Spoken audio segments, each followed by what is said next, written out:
which I'm very excited about personally, and I'd really welcome this. So please, I'd love to welcome our father-daughter drummers from what I hear. Thank you. No, you want me here? Okay. Where would you like me? I'll go over here. Yes.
Thank you.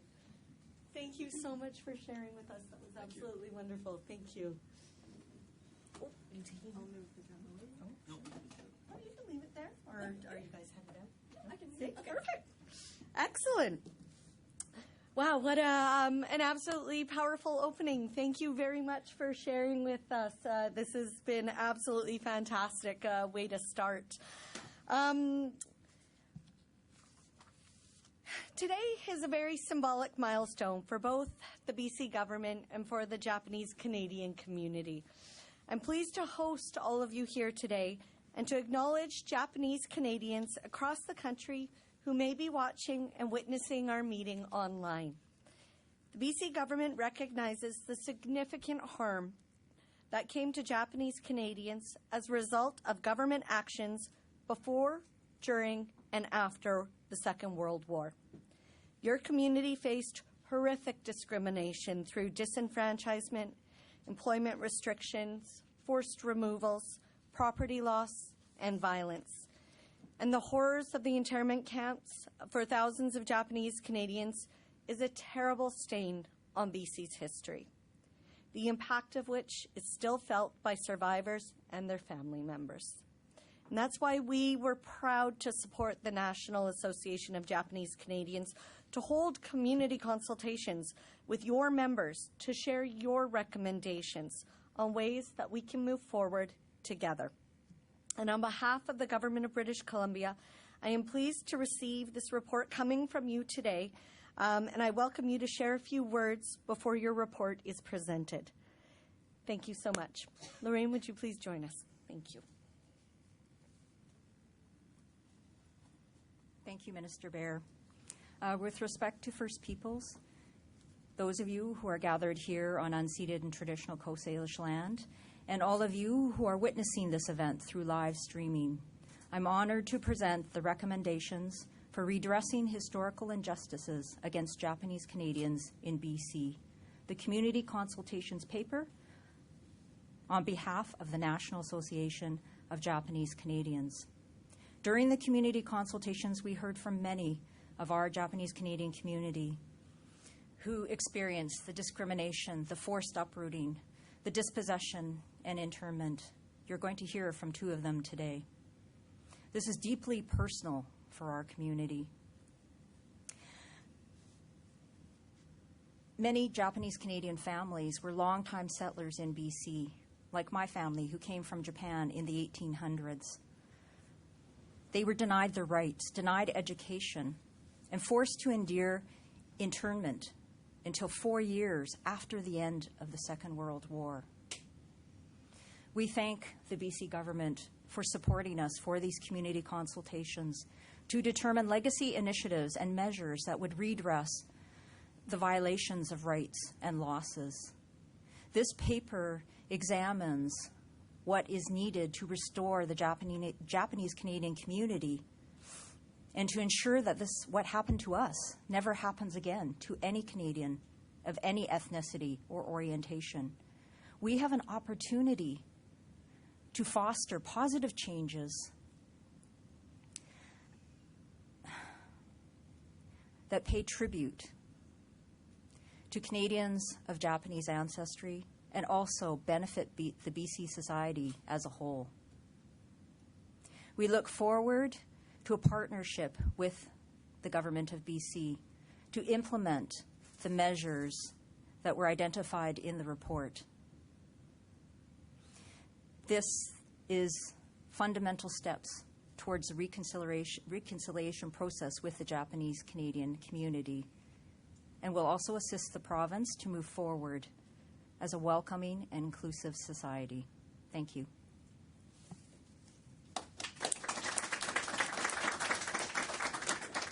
And now I'd like to call up Judy Hanazawa, President of the Greater Vancouver Japanese Canadian Citizens Association.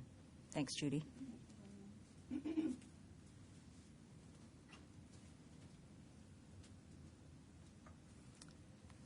I too, sorry, I was running here. I too am acknowledging with sincere thanks that I'm speaking on the unceded traditional territory of the Coast Salish, the Musqueam, Squamish, and Tsleil-Waututh people. And I also express my respect and appreciation for what I have learned about doing things in a good way upon working with the people in the Squamish Nation over many years, and thank my friend Chief Leanne Jo Shapalamatsiam and husband Tim Manuel of Nicola Lake Nation for being here today. I thank the Ministry of Tourism, Arts and Culture for working with our community to this point, and thank the ministry for being here, for us all being here today. So the consultation question was, what should the government of British Columbia do to redress its history of racial discrimination and unjust actions that devastated the Japanese Canadian community? As part of the consultation process, I was impacted by the recurring themes which arose no matter where our community meetings took place. There was an awareness of the erasure of this community and an almost understated call to reclaim places and spaces where we once thrived.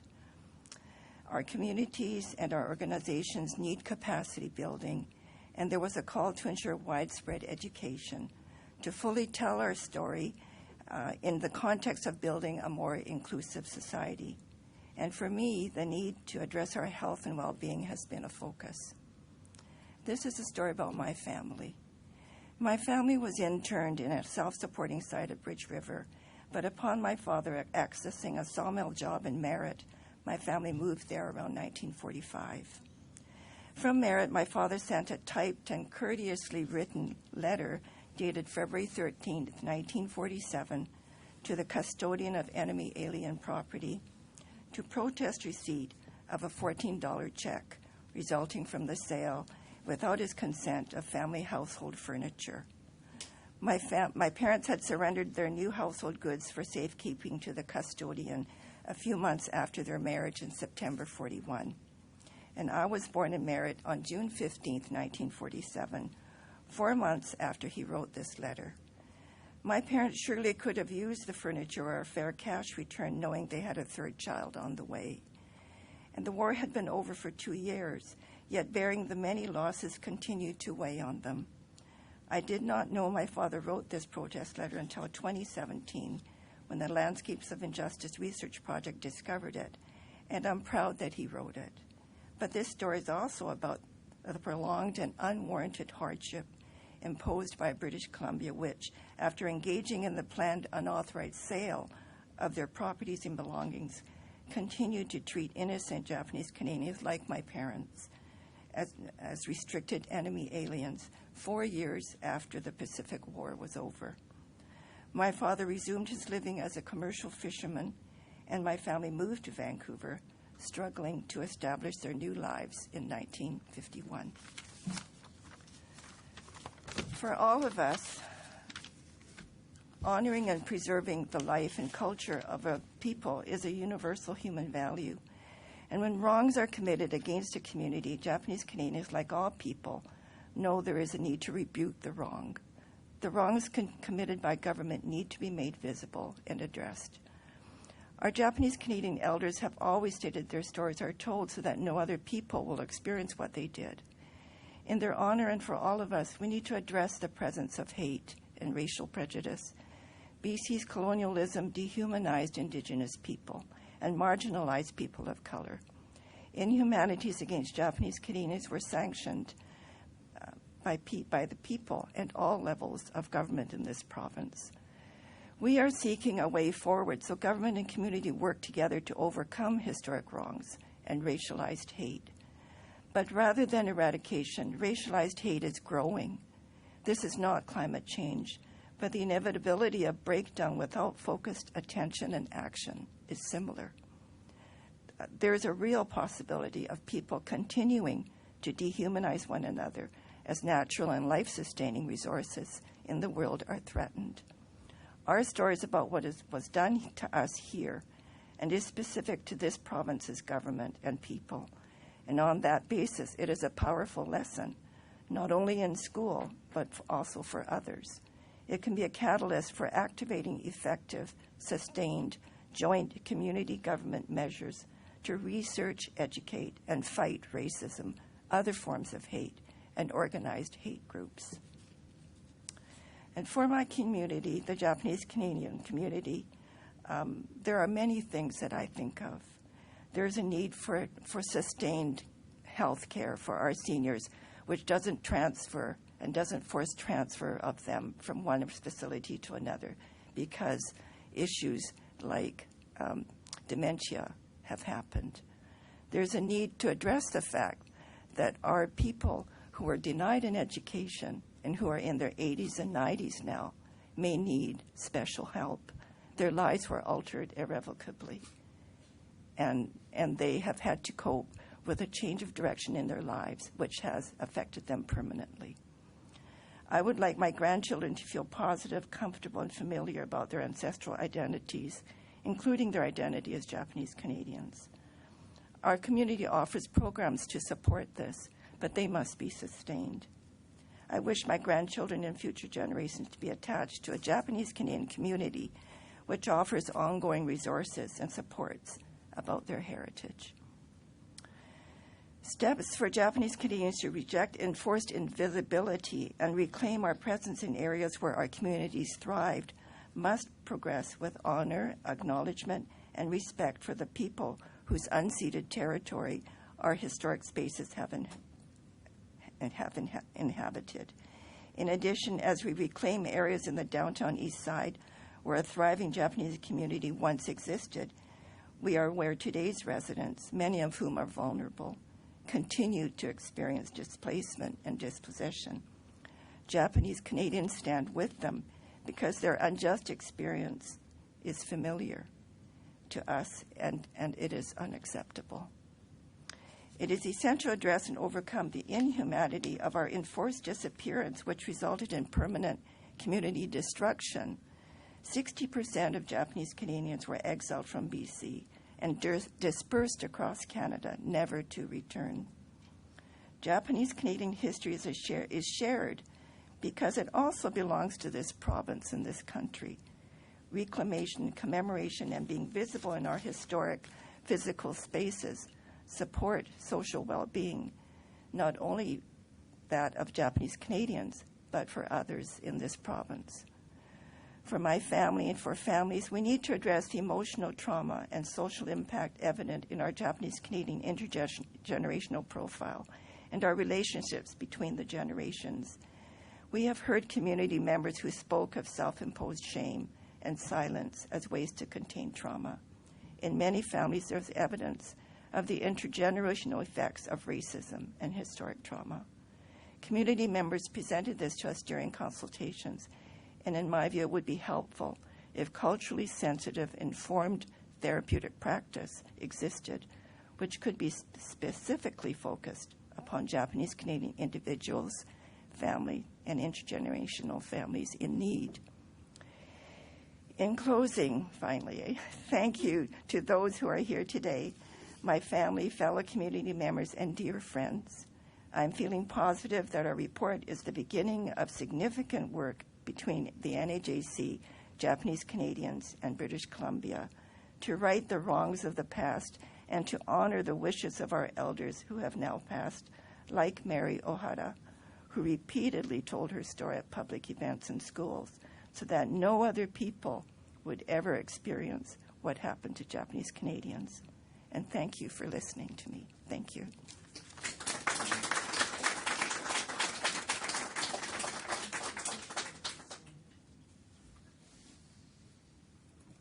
I'd like to call up Mary Kitagawa, please, a respected elder in our community. Thank you, Mary.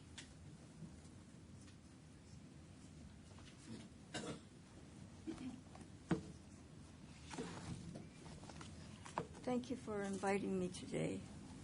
And I, too, would like to acknowledge that we are on the unceded territory of the Musqueam, Squamish, and the Tsleil-Waututh people. I'm glad that Lorraine and Judy has given you the background of what we are seeking, but I would like to go a different way.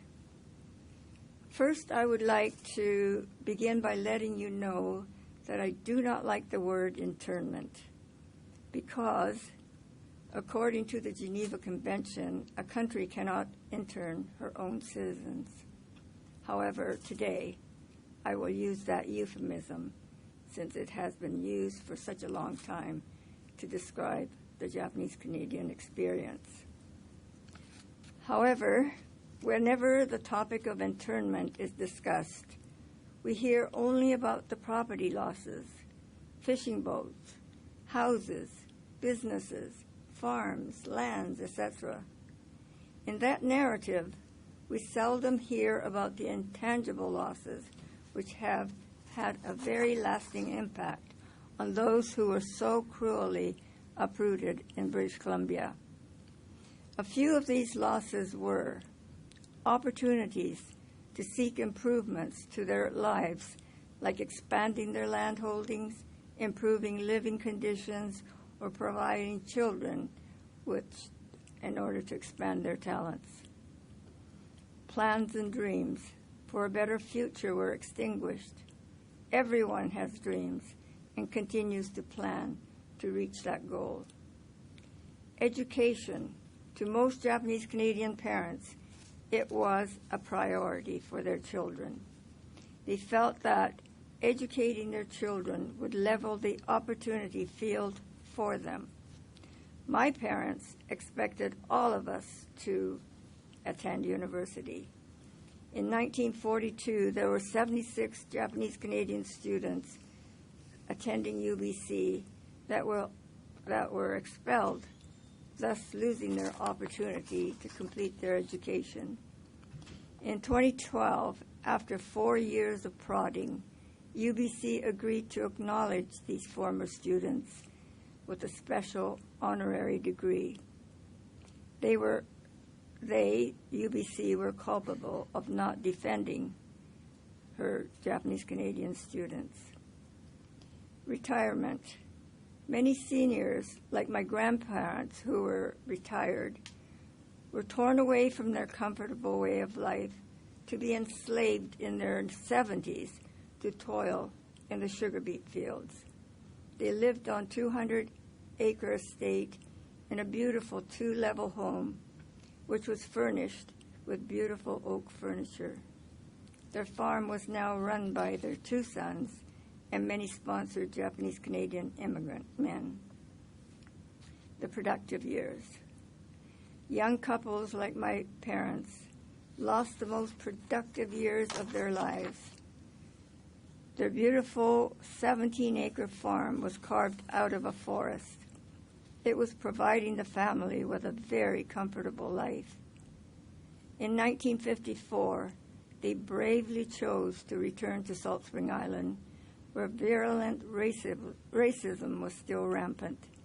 They started all over again at the age of 50 and 55. It was not a safe place to be at that time. Community. This was a place of belonging where members felt secure, valued, and comforted. This was a place where members shared activities and made sure everyone was looked after. Language. Japanese Canadian schools were forced to close. In the detention camps, we were discouraged to speak Japanese. It was said that to prove that we were good Canadians, we must speak only English. Freedom. When we became prisoners of the country of our birth and naturalization, we lost our freedom. Friends. I lost the ability to make friends because our family was moved 11 times between 1942 and 49. The 12th move was back to Salt Spring Island in 1954. It was too painful for me to have to say goodbye to the people I knew. Most Japanese Canadians who experienced the incarceration are no longer with us. I was 7 years old when it started, and I am now 85. However, the trauma has been passed down to the following generations. The intergenerational trauma is still a reality today. I yield my 5 minutes.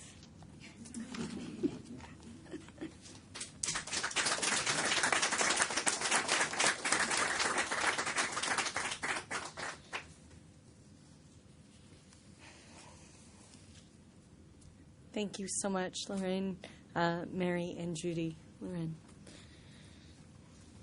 Minister Beare, I would like to formally present you with our report. Thank you.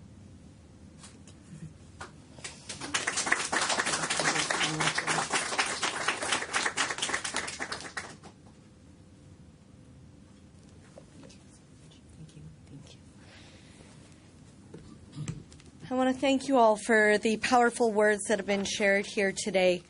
And I want to thank the National Association of Japanese Canadians, as well as everyone who took part in the meetings, for your contributions to these consultations. We're now going to take the report and review the recommendations carefully and create a path forward. In doing so, we look forward to continuing to work with the National Association of Japanese Canadians on a plan for legacy initiatives that properly acknowledges the hardship and the trauma that people suffered due to government inactions. We know government inactions and actions. We know that changing attitudes and healing the wounds of the past is a long process, and we believe your stories need to be heard so that we can work together to honor survivors and acknowledge these injustices. And I'm grateful that we now live in a province where we recognize diversity is a fundamental part of British Columbia's identity and one of our province's greatest strengths. Across government and together with our partners, our focus on honoring our diversity and acknowledging the contributions of all communities to the BC we live in today. Thank you so much. And again, thank you all for taking the time out of your day to join us. And I believe we're going to take a few moments to do some photos. But I want to thank you for your thoughts and for sharing your stories today. And I'm very proud to be here with you. Thank you.